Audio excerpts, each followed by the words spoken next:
Muy buenos días, bienvenidos a nuestra lectura del día 3 de septiembre del 2025. Estamos leyendo el libro Despierta tus poderes mentales. La levitación de Joan Morgan. En el verano de 1887, en la apacible ciudad de Rijswijk, una comunidad donde todos se conocían, vivía un joven llamado Joan Morgan. Joan llevaba una vida apacible y discreta. Trabajaba en una tienda local y disfrutaba de la compañía de sus amigos y vecinos. Sin embargo, Jonas guardaba un secreto extraordinario que estaba a punto de cambiar su vida y la de todos los que lo conocían. Jonas había descubierto su don inusual desde temprana edad. A los 10 años, mientras exploraba el bosque detrás de su casa, se dio cuenta de que podía elevarse del suelo mediante la concentración profunda y la meditación. Flotaba con una gracia mágica a varios pies sobre la tierra. Aunque sorprendido por su propia habilidad, mantuvo su don en secreto, temiendo la reacción de los demás. Con el tiempo, Jonathan perfeccionó su habilidad y la usó para encontrar paz y entendimiento en su vida. Pasaba horas meditando en el bosque, donde la levitación se convirtió en una expresión de su profunda conexión con la naturaleza. Durante sus vuelos sentía una calma y claridad interiores que le ayudaron a comprender la vida y el mundo que lo rodeaba. Un día, mientras meditaba en el bosque, Jonas fue sorprendido por un vecino que lo vio levitar. La noticia se propagó rápidamente por Rijswijk y pronto los habitantes locales se reunían en el bosque para presenciar el asombroso fenómeno. La comunidad estaba fascinada por el joven volador de Rijswijk, como comenzaron a llamarlo. Aunque Jonathan se convirtió en el centro de atención, nunca buscó la fama ni la adoración. En cambio, compartió su don con la esperanza de inspirar a otros a buscar la paz interior y la elevación espiritual. Jonathan se convirtió en un consejero espiritual no oficial para su comunidad, guiando a quienes lo buscaban en la búsqueda de la autenticidad y la paz. La historia de Joan Morgan se convirtió en un legado duradero en Rijswijk, recordando a la comunidad que incluso en un lugar tranquilo y en tiempos sencillos, lo extraordinario puede estar al alcance de cualquiera dispuesto a buscarlo en su interior. Su don se convirtió en un símbolo de la capacidad humana para trascender los límites de la realidad cotidiana y encontrar la espiritualidad en lo extraordinario. Estas han sido unas de las historias de personas que utilizaron su mente, su fe y su confianza en sí mismos para conseguir trascender sus vidas como nunca antes se había visto.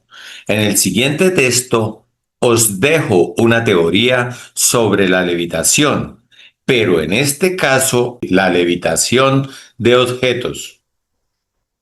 ¿Crees que los egipcios construyeron las pirámides con esfuerzo físico?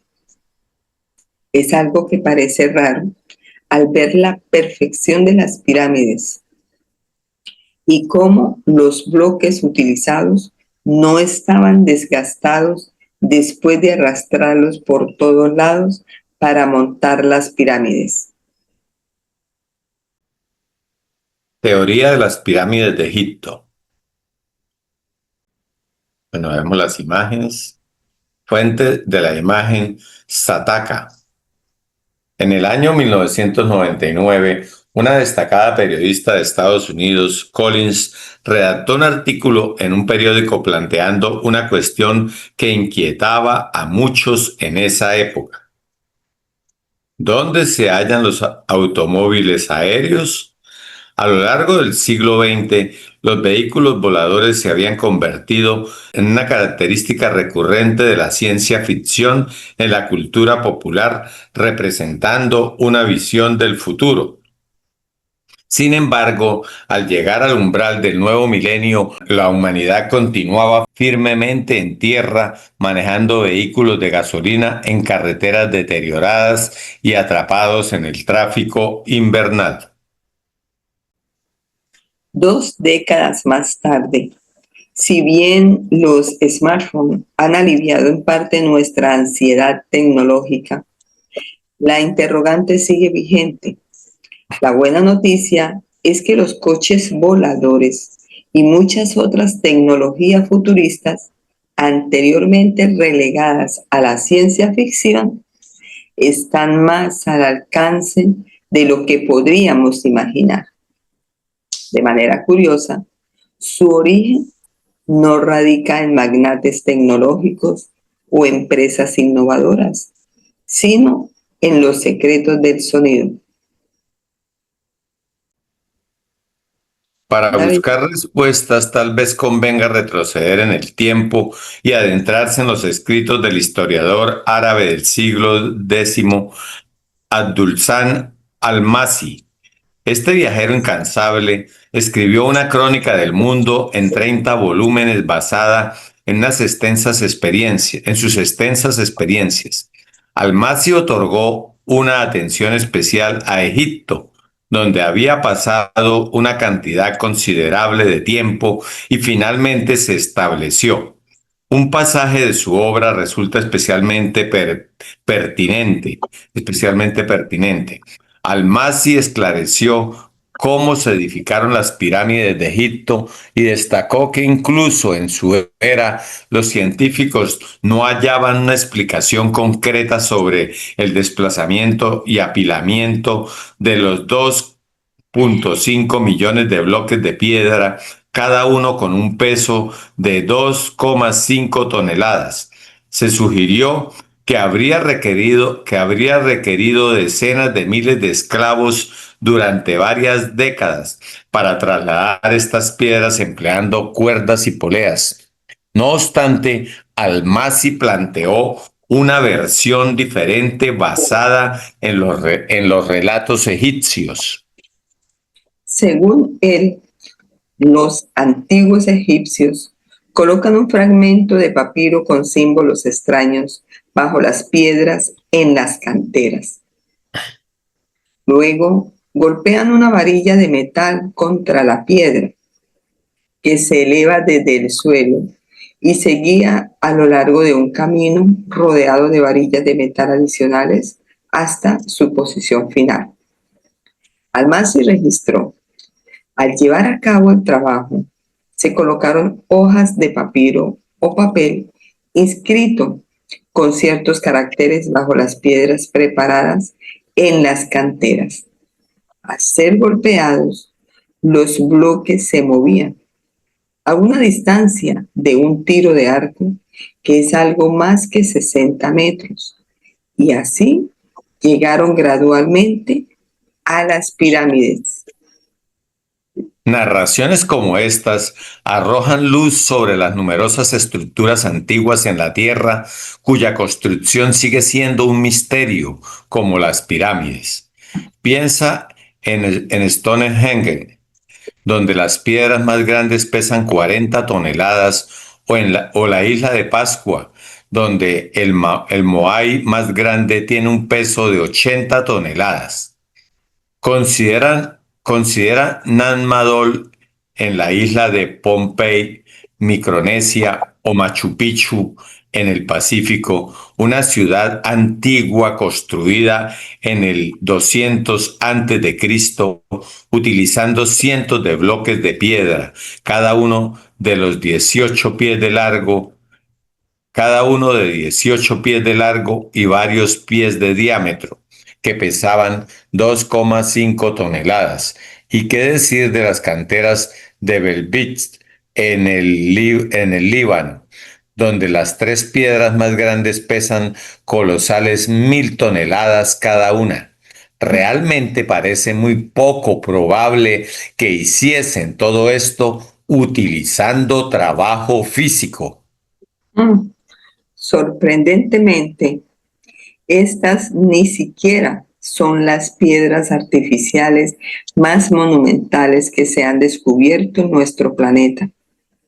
En el sur de Siberia, los investigadores hallaron una muralla de granito absolutamente masiva, con algunas de estas gigantescas piedras pesando más de 3.000 toneladas. Muchas de ellas fueron talladas con superficies planas, ángulos rectos y bordes afilados, lo cual contradice las teorías convencionales sobre la historia de la Tierra. Uy, se han señalado que ni siquiera la grúa más grande y potente de la actualidad sería capaz de trasladar estas piedras. Entonces, ¿cómo logró una civilización antigua esto? Además, en prácticamente todas las culturas donde se encuentran megalitos, también subsiste la leyenda de que estas enormes piedras se movieron mediante técnicas acústicas. Algunos enigmas del pasado pueden permanecer sin respuesta para siempre en el reino de los antiguos. Afortunadamente, no se trata de un fenómeno limitado al pasado. Edward L. Calvi nació en 1877 en Lituania. Cuando tenía 20 años, su prometida rompió el compromiso días antes de la boda. Desconsolado, emigró a Norteamérica y recorrió Canadá, California y Texas antes de asentarse en Florida, donde fue diagnosticado con tuberculosis. Allí comenzó a trabajar en un proyecto único, un parque de rocas. Este parque, conocido como el Castillo de Coral, se convirtió en una ciudad de piedra en constante expansión, construida con más de 1.000 toneladas de coral, con piedras que pesaban hasta 35 toneladas cada una. Calvin construyó murallas y torres, una de las cuales habitó, amuebló y las decoró con coral. Curiosamente, nunca permitió que nadie lo viera trabajar, y algunos lo observaron flotar bloques de coral por el aire como globos de hidrógeno. Después de su muerte, en 1986, la puerta del parque, que en ese momento se conocía como el Castillo de Coral y se había convertido en una importante atracción, turística, se rompió y se necesitaron 6 hombres con una grúa de 45 toneladas para repararla. Calvin nunca reveló sus secretos, afirmando únicamente que había descubierto los misterios de las pirámides. Y como los egipcios y antiguos constructores en Perú, Yucatán y Asia habían erigido y colocado bloques de piedra de muchas toneladas con herramientas rudimentarias. En su vida comenzaron a surgir historias curiosas sobre él. Algunos vecinos afirmaron haberlo escuchado cantar a su coral, mientras un grupo de adolescentes dijo haberlo visto flotar bloques de coral por el aire como globos de hidrógeno. Además, después de su muerte, se encontró una gran colección de equipos de radio en lo más profundo del castillo, así como una habitación insonorizada, herméticamente sellada, lo que llevó a algunas especulaciones de que podría haber estado involucrado en experimentos de sonido.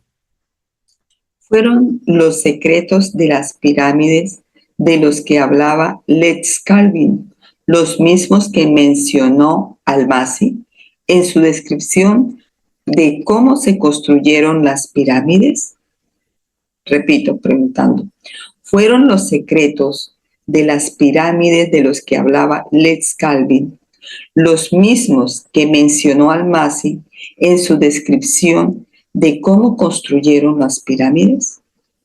En un video sobre los poderes y habilidades de los monjes budistas, se mencionó un hecho curioso que YouTube consideró inapropiado, ofensivo y restringido por edad.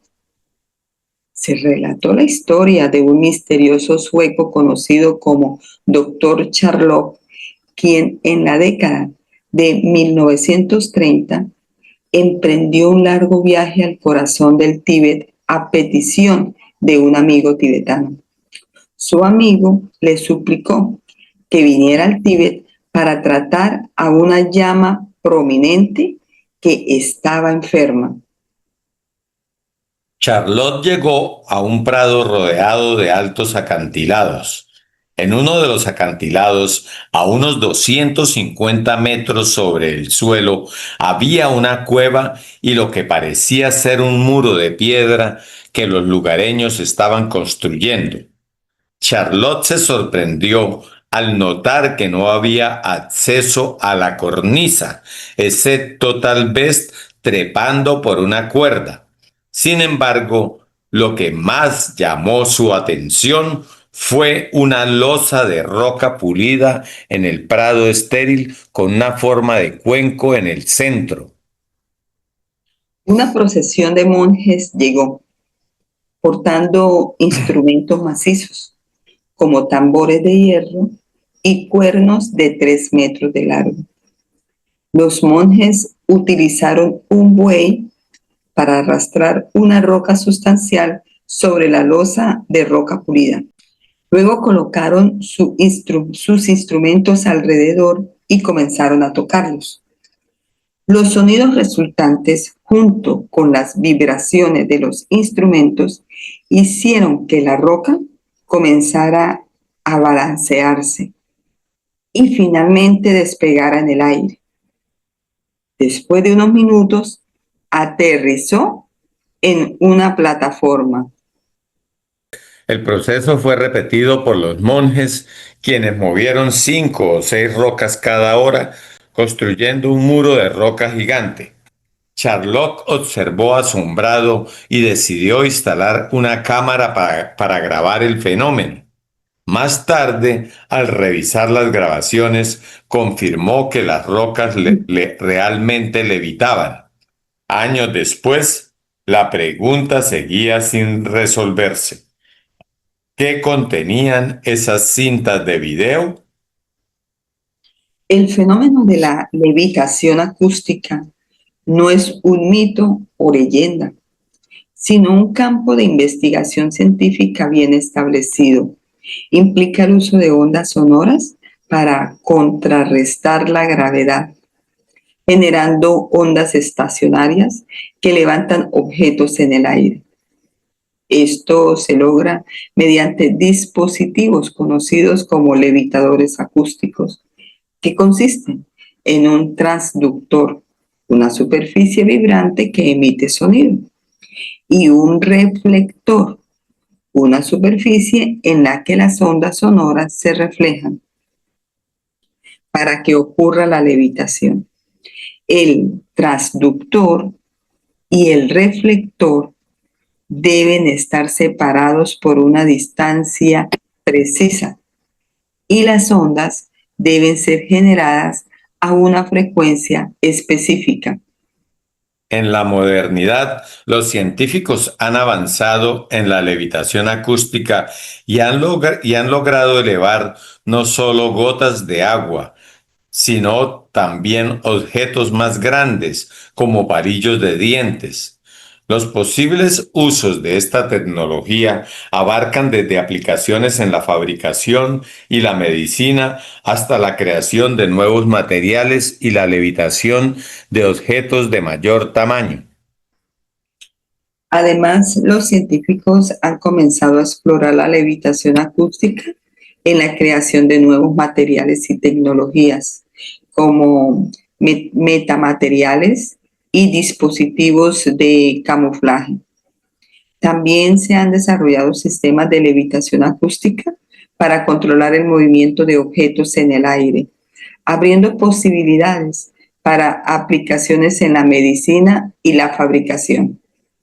En resumen, la levitación acústica es un fenómeno real, un fenómeno también utilizado en la pirámide de Chichén Itzá, fabricada de una forma en la que cuando das una palmada, el sonido rebota en puntos estratégicos del área para crear un sonido como el de un pájaro. ¿Crees que esto es casualidad? No lo creo. Puede que utilizasen esa acústica para construirla, ya que parece poco probable que la construyesen de manera manual y sin que los bloques estén dañados por arrastrarlos. Si es así, esa tecnología en desarrollo podría tener un impacto significativo en varios campos, pero hoy en día es más fácil desacreditar que cuestionarse las cosas y ver más allá. Incluso la ciencia moderna está investigando todo este fenómeno misterioso que podría suponer un amplio abanico de aplicaciones futuras. Hipnosis. La hipnosis es una técnica que ha sido estudiada y utilizada en el campo de la psicología y la medicina durante muchos años, y no es ciencia ficción. Es un estado de conciencia alterado en el que una persona se vuelve más receptiva a las sugestiones. Aunque a menudo se asocia con representaciones de hipnotizadores en espectáculos de entretenimiento, la hipnosis es una herramienta terapéutica legítima que se utiliza para una variedad de propósitos. Es un estado de conciencia alterado en el que la mente de una persona se vuelve más receptiva a las sugestiones. Durante la hipnosis, la persona está en un estado de relajación profunda y su atención se enfoca en un conjunto limitado de estímulos o ideas. Esto puede hacer que la persona sea más abierta a las instrucciones o sugestiones proporcionadas por el hipnotizador. Beneficios de la hipnosis y cómo se utiliza hipnoterapia. La hipnoterapia es el uso terapéutico de la hipnosis para ayudar a tratar una variedad de problemas de salud mental y física. Puede utilizarse para tratar la ansiedad, la depresión, el estrés, el trastorno por estrés postraumático, TEPT, el insomnio, las fobias, la adicción y otros problemas. En terapia, el hipnotizador, que a menudo es un psicólogo o terapeuta especializado, guía al paciente hacia un estado hipnótico para explorar y abordar los problemas subyacentes. Control del dolor. La hipnosis se ha utilizado en el control del dolor tanto en entornos médicos como dentales. Las personas pueden aprender a usar la hipnosis para reducir o eliminar la percepción del dolor, lo que puede ser útil en situaciones como la cirugía, el parto o procedimientos dentales. Superación de hábitos no deseados. La hipnoterapia también se ha utilizado para ayudar a las personas a dejar de fumar, perder peso o superar otros hábitos no deseados. El terapeuta utiliza la hipnosis para fortalecer la voluntad y la determinación del paciente en la lucha contra la adicción o el comportamiento no deseado. Mejora del rendimiento. Algunos atletas y artistas escénicos han utilizado la hipnosis para mejorar su rendimiento. La hipnosis puede ayudar a aumentar la confianza, la concentración y la relajación en situaciones de alto rendimiento. Exploración de la mente subconsciente. En algunos casos, la hipnosis se utiliza para explorar la mente subconsciente de una persona en busca de información oculta o recuerdos reprimidos. Esto se hace en un entorno terapéutico y puede ser útil en casos de traumas o recuerdos bloqueados. Es importante tener en cuenta que no todos son igualmente susceptibles a la hipnosis y que algunas personas pueden ser más resistentes que otras a las sugestiones hipnóticas. Además, la hipnosis no es un proceso de control mental en el que alguien es forzado a hacer algo en contra de su voluntad. La persona bajo hipnosis siempre mantiene su capacidad de discernimiento y control. La hipnosis se lleva a cabo en un entorno seguro y con un hipnotizador capacitado. Si tienes curiosidad o deseas explorar la hipnosis por alguna razón, te recomendaría buscar la ayuda de un profesional de la salud mental o terapeuta especializado en hipnoterapia. ¿Cómo me gustaría explicaros la hipnosis a fondo? Voy a hacer un capítulo solo para ella y os la voy a explicar paso a paso para que podáis curar fobias o utilizarla de cualquier manera beneficiosa para vosotros. Viene aquí, mire, capítulo 4, la hipnosis paso a paso. Y ahí está, mirando el reloj, el péndulo. Sí, pero es Homero Simpson. Lo van a hipnotizar. En este capítulo vas a aprender diferentes técnicas y modalidades de hipnosis, explicándolo con todo tipo de detalles, y también vamos a ver cómo eliminar las fobias y miedos mediante la hipnoterapia. La forma más fácil de explicar cómo funciona la hipnosis es dividir la mente en tres capas distintas. En la capa superior tenemos la mente consciente.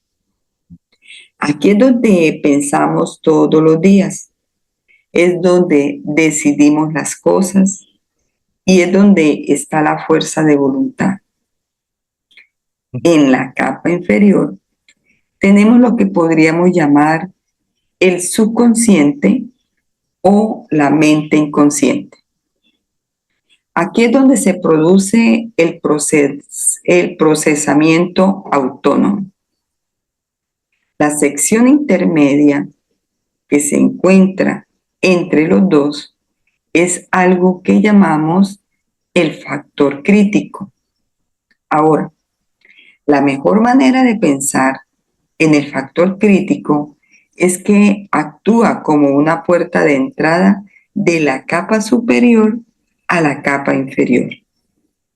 De hecho, lo que probablemente es mejor es pensar en esto como un guardián o un guardia que se encuentra en esa puerta y que decide si algo de la capa superior, la mente consciente, se le permite el acceso a la capa inferior, la mente subconsciente. Cuando las cosas entran en la mente subconsciente, se procesan de una manera muy similar a los programas que se ejecutan en un ordenador. Los ordenadores no tienen razón de poder, no pueden decidir si un programa es bueno o malo para ti. El programa se ejecuta y se limita a procesar la información. A veces esto es bueno y funciona en nuestro beneficio, como un software de autoedición o el navegador web, por ejemplo. A veces es malo y podríamos llamarlo virus informático. Cuando el ordenador ejecuta un virus informático, no tiene ni idea de que no queremos que lo haga. Lo ejecuta porque ha sido instalado en el ordenador y cuando lo ejecuta pone nuestras vidas patas arriba y hace que todo sea difícil. La mente subconsciente hace más o menos lo mismo. Es muy similar al procesador de un ordenador. La mente subconsciente ejecuta programas que son muy buenos para nosotros. Uno de esos programas puede ser mantenernos respirando mientras dormimos o bombear sangre por nuestro cuerpo para convertir nuestra comida en energía o incluso algo sencillo como recordarnos cada mañana que tenemos que limpiarnos los dientes o hacer que conducir el coche sea sencillo para que podamos centrarnos en otras cosas. Todo esto ocurre en el subconsciente. De vez en cuando hay lo que podríamos llamar virus que se ejecutan en la mente subconsciente o malos programas. Estos son malos hábitos, adicciones, fobias y miedos, todas esas cosas. Digamos que una persona tiene un miedo completamente irracional, una fobia que está paralizando su vida, pero es una fobia a algo que realmente no debería dar miedo. Por ejemplo, las personas que tienen fobia a las polillas. No hay ninguna razón para tener miedo a las polillas, pero cada vez que una polilla entra en el entorno de estas personas, se aterrorizan y se paralizan por el miedo. Ellos saben, igual que tú y yo, que la fobia a las polillas es irracional. A un nivel consciente, se estaban sugestionando para decir, no debería tener miedo a las polillas. Eso es ridículo. No hay nada de miedo en las polillas. Los pensamientos de estas personas están bajando a la segunda capa, el factor crítico. El factor crítico es el que decide si ese pensamiento entra en la mente subconsciente donde se ejecutarían como programas. Al factor crítico no le importa si pensamos que esto es buena o mala para nosotros. No le importa si quieres aceptarla o no. Todo lo que importa es que si lo deja pasar, ese pensamiento entrará a la mente subconsciente. Si ese nuevo pensamiento está en armonía con la que ya hemos aceptado como verdad a nivel subconsciente, entonces entra. Esta puerta se abre y el pensamiento entra. Si este nuevo pensamiento entra en conflicto con lo que ya ha sido aceptado a nivel subconsciente, entonces el factor crítico simplemente la rechaza. Pero por lo que lo expulsa directamente. Algunos de estos pensamientos o sugestiones pueden venir de otras personas y otras de nosotros mismos. Estos llegan a la segunda capa, el factor crítico. El factor crítico mira la mente subconsciente, compara la nueva sugestión con las ya aceptadas y si está en armonía con ellas, entra y empieza a funcionar como un programa crítico. Si entra en conflicto con esas, repito, si entra en conflicto con esas, la expulsa directamente. Tanto la hipnosis como la autohipnosis se utilizan para saltarse este factor crítico e insertar ese pensamiento o sugestión directamente en la mente subconsciente de la persona. El proceso de la hipnosis es realmente llevar las sugestiones a la mente subconsciente donde son procesadas para poder sacar esas fobias o miedo programados en el subconsciente. Esas sugestiones son para entretener a un público en el caso de la hipnosis escénica o para hacer que la persona que está siendo hipnotizada tenga una vida mejor, que es la hipnoterapia. Si tuviéramos un hipnotizador malvado, esas sugestiones podrían compararse con un virus informático para empeorar de alguna manera la vida de esa persona. Es posible poner una sugestión en la mente subconsciente de alguien, evitando el factor crítico. Y esa sugestión se procesa igual que un ordenador, ejecuta el programa. La mente subconsciente no tiene idea de si es bueno o malo para nosotros. Ahora, si hay dos sugestiones dentro de la mente subconsciente que entran en conflicto, lo que suele ocurrir es que la nueva expulsa a la vieja. Hipnotizar a la gente es algo que cualquiera puede hacer. Introducir sugestiones en la mente subconsciente de alguien sin que el factor crítico pueda criticarlo es algo que cualquiera puede hacer y no necesariamente hace falta que la persona esté hipnotizada. También se puede hacer mediante música con mensajes subliminales, por ejemplo.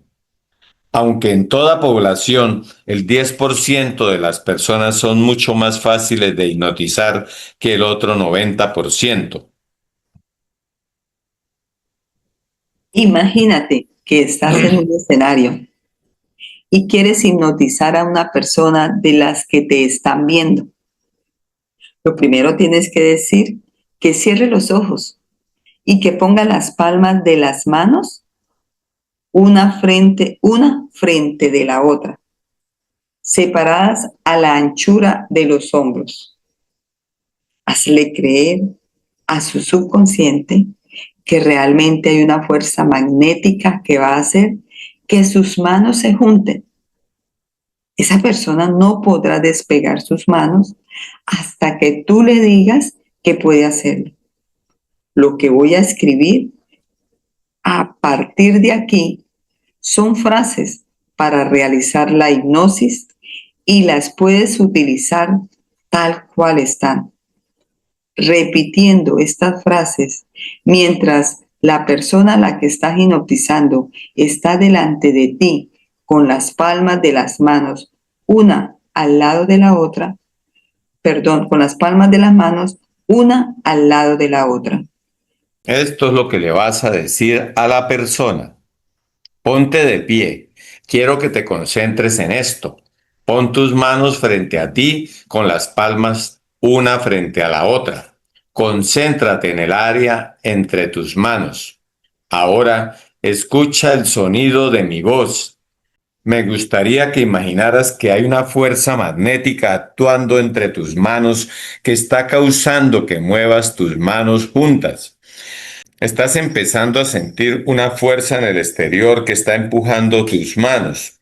Esta fuerza se hace cada vez más fuerte, empujando tus manos para juntarlas.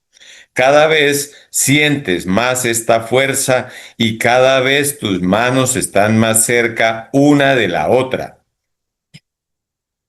Cada palabra que digo hace que esta fuerza se haga más y más fuerte.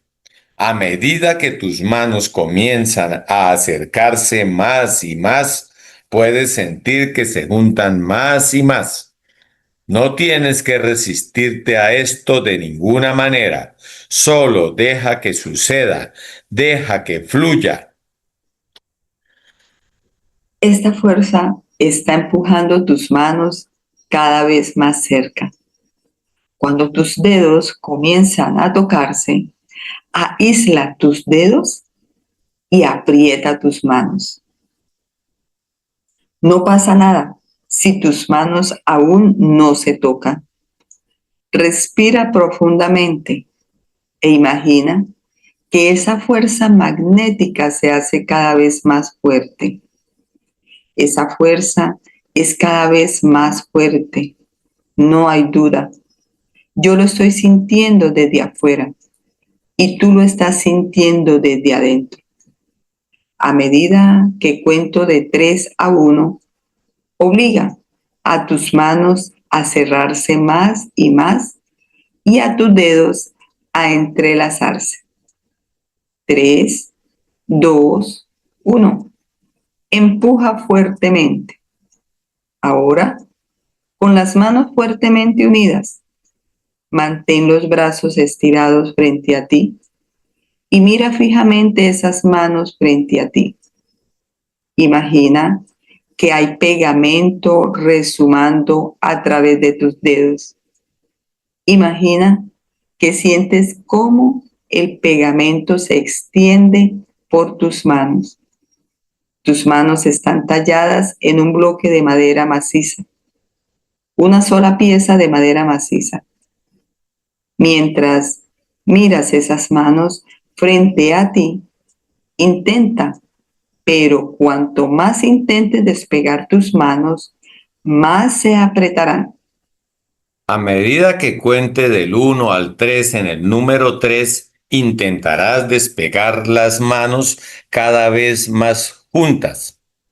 1, 2 y 3. Intenta despegar tus manos, pero cuanto más lo intentes, más te darás cuenta de que están cada vez más apretadas, trabadas, cada vez más juntas y relajadas. Relaja las manos. A medida que cuento 3 a 1, todo el pegamento desaparece. Tus manos vuelven a la normalidad y puedes soltarlas fácilmente. Solo siente que empieza a salir y separa tus manos. Repito, solo siente que empieza a salir y separa tus manos. 3, 2, 1. En este momento, si la persona que está realizando la hipnosis es experta o tiene experiencia en esto, la persona hipnotizada se dará cuenta de que no puede separar las manos y que cuanto más lo intenta, más pegadas están. Recuerda que se necesita práctica para influir así en el subconsciente de una persona, pero también puedes practicar contigo mismo la autohipnosis diciéndote a ti mismo esas palabras, pero en primera persona. Practica esto con alguien durante 5 o 10 semanas. A poder ser que sea siempre la misma persona. Esto no es necesario, pero al principio viene muy bien porque tanto para ti como para la otra persona va a ser mucho más fácil que logréis esa conexión.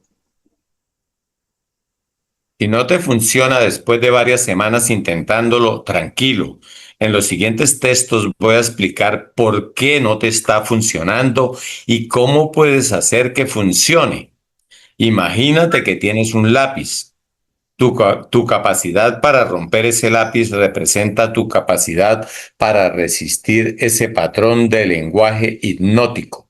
Quiero decir que podrías romper ese lápiz con facilidad solo utilizando tus manos. Un lápiz, muy fácil. 2 o 3 lápices, un poco más difíciles, pero aún así es posible romperlos.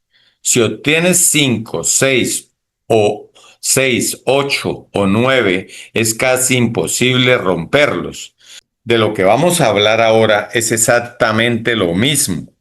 Cada uno de estos patrones lingüísticos son muy débiles por sí solos, pero muy poderosos si aprendes a combinarlos. Si coges y adjuntas 5, 6 o más de estos, se vuelve mucho más difícil romperlos. Vamos a hablar de los patrones necesarios para conseguir realizar la hipnosis. Si notaste todos estos, sería sorprendente porque algunos de ellos son muy sutiles. En primer lugar, lo más importante con diferencia es la confianza y la expectativa del hipnotizador. Tiene que confiar en que unirás tus manos. Si hicieras todo exactamente igual, con las mismas palabras y acciones, pero estuvieras pensando, bueno, esto no va a funcionar, estoy un poco nervioso, y la otra persona, la hipnotizada, se da cuenta de eso, no hay manera de que funcione. Es literalmente imposible que funcione si se da esta situación. Tienes que tener confianza y esperar que funcione. Debes actuar como si hubieras hecho esto 1.000.000 de veces antes, aunque sea la primera vez que lo haces. Da igual que seas el hipnotizador o el hipnotizado. Tienes que esperar totalmente que sus manos van a quedar pegadas sí o sí, debido al campo magnético que está ejerciendo la fuerza sobre ellas. Ahora, si no tienes confianza, no te preocupes por eso, porque un poco más adelante te daré una técnica que te dará confianza instantánea para cualquier situación. Pasemos a la técnica número 2.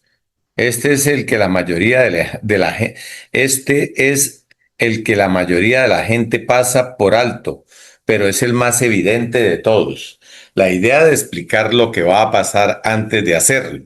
Arriba le dijimos al hipnotizador que arriba le dijimos al hipnotizado que vas a extender las manos, se van a mover juntas, se van a atascar, vas a intentar separarlas y no podrás.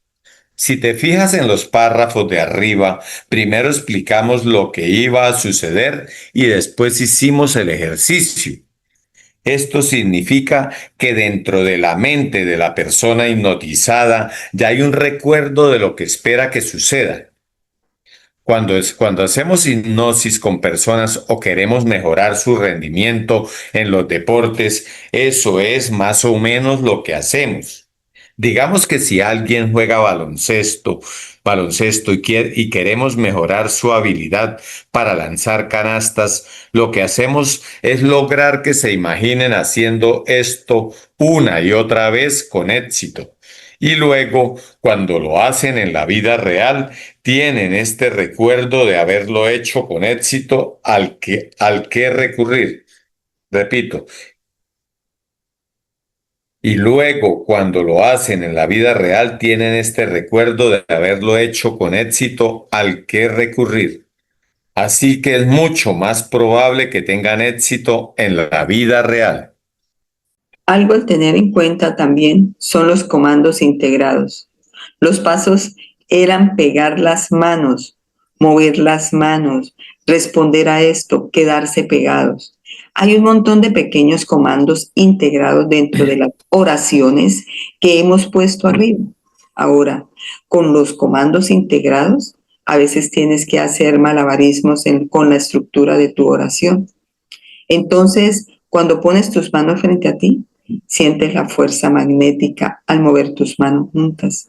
No es tan poderosa como la fuerza magnética está haciendo que muevas tus manos juntas, que tiene una orden incorporada muy obvia. Esos comandos integrados son importantes. La primera frase es más una sugerencia. La segunda es una orden. Para manejar tu subconsciente o el de otra persona, tienes que dar órdenes y afirmaciones claras en tiempo presente. Vamos a ver sus instrucciones. Esto se reduce a lo que llamamos ritmo y liderazgo y también puentes lingüísticos.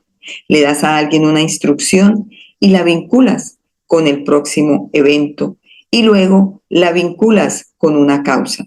Te lo dije, mientras escuchas el sonido de mi voz, lo cual sabía que estabas haciendo, entonces te estoy marcando el ritmo diciéndote algo que realmente está sucediendo. Te digo que mientras hace esto, esto sucederá. Lo segundo fue imaginar una fuerza magnética entre tus manos.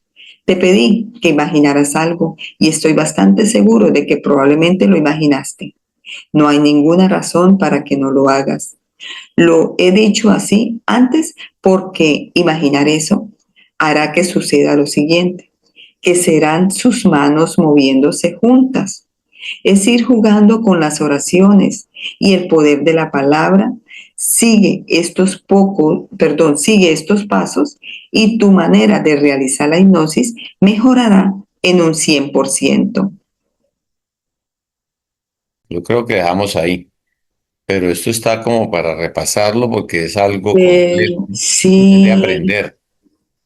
sí, dejemos ahí porque incluso para repasar, para empezarlo arriba, Voy a hablar con Juanito, porque Juanito es experto en esto. Juanito sabe de esto. Él se ha preparado muchísimo. Él ha estudiado mucho sobre esto.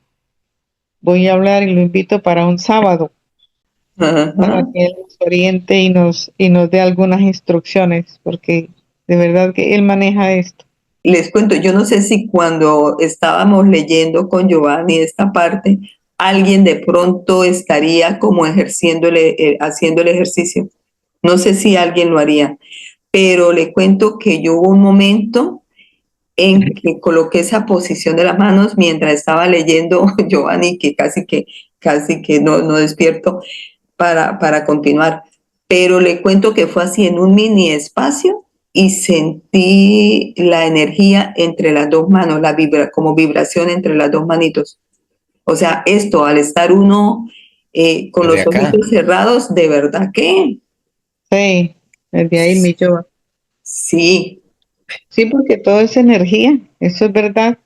Y fíjese lo de las pirámides, yo siempre me preguntaba, sí. porque cuando estuvimos mirando ahí de cerca las pirámides de Chichen Itza, yo miraba los bloques, esos bloques de ladrillos, o sea, tan perfectos, esa perfección con que están hechos y esa perfección con que están ubicados uno sobre otro. Y ni siquiera es que no se despegan, ni siquiera hay con qué, no hay forma de despegarlos, son unidos, pegados, usted no puede colocar ni una hoja, o sea, no entra nada en el pegue de los dos bloques. Ajá. Y yo inclusive yo llegué a pensar que esos extraterrestres vinieron a ayudar porque es que tremendos bloques tan enormes, Sí. y fíjese que pesan miles de toneladas, pero ¿y cómo los hicieron? Ah, Y para y ascender para toda esa altura. sí, y bueno, uno dice, no, es que las pirámides, imagínense cuántos años tienen construidas, pero y el que vivió en Estados Unidos, que fue más cerquita para acá, para esa época, y también lo que construyó en Estados Unidos y que lo vieron qué era lo que él hacía. Ah, uy, qué maravilla, Dios mío, o sea, cuántas cosas, de verdad que no nos conocemos. No, uno oye, no se conoce a sí y mismo. ¿qué me No, dice no, de no. los comandos? ¿Mm? Sí. Los Ajá, comandos y exacto. los comandos de cuando nos criaron a nosotros, un Ajá, grito y inmediatamente queda uno paralizado. claro, claro, y entonces nos han llenado de Hija, miedo. ¿qué está Sí, haciendo? pero lo chévere es que se pueden borrar. Vea que ahí están dando las técnicas para borrarlos, ¿no? Pautas, ajá. Porque todos traumas, esos miedos se pueden eliminar, pero ahí está la técnica. Sí, porque yo recuerdo algunas cosas de niña y yo hacía y decía y entonces salía regañada y hasta, o sea, miedo. A mí, uy, me infundieron muchísimo miedo, mucho Claro. miedo me infundieron. Puchica, y si no, pero como dice yo, todavía tenemos tiempo. Cosa tan Bueno, maravillosa. Bueno, de verdad que genial, genial. Genial llegarnos a conocer a nosotros mismos. Cuántas cosas podemos hacer. Uf, qué maravilla. Bueno, mi Olguita, Yoba, muchísimas gracias por su excelente lectura. Tiene uno pegadito ahí en la punta de la silla. Está buenísimo. Feliz y bendecido día para todos ustedes y sus seres amados. Nos vemos mañana con la bendición de Dios. Gracias, gracias. Igualmente, gracias, mis lectores. Excelente, buen tema para tratar y para ejercer. Gracias, gracias. Chao, Limpín, pim.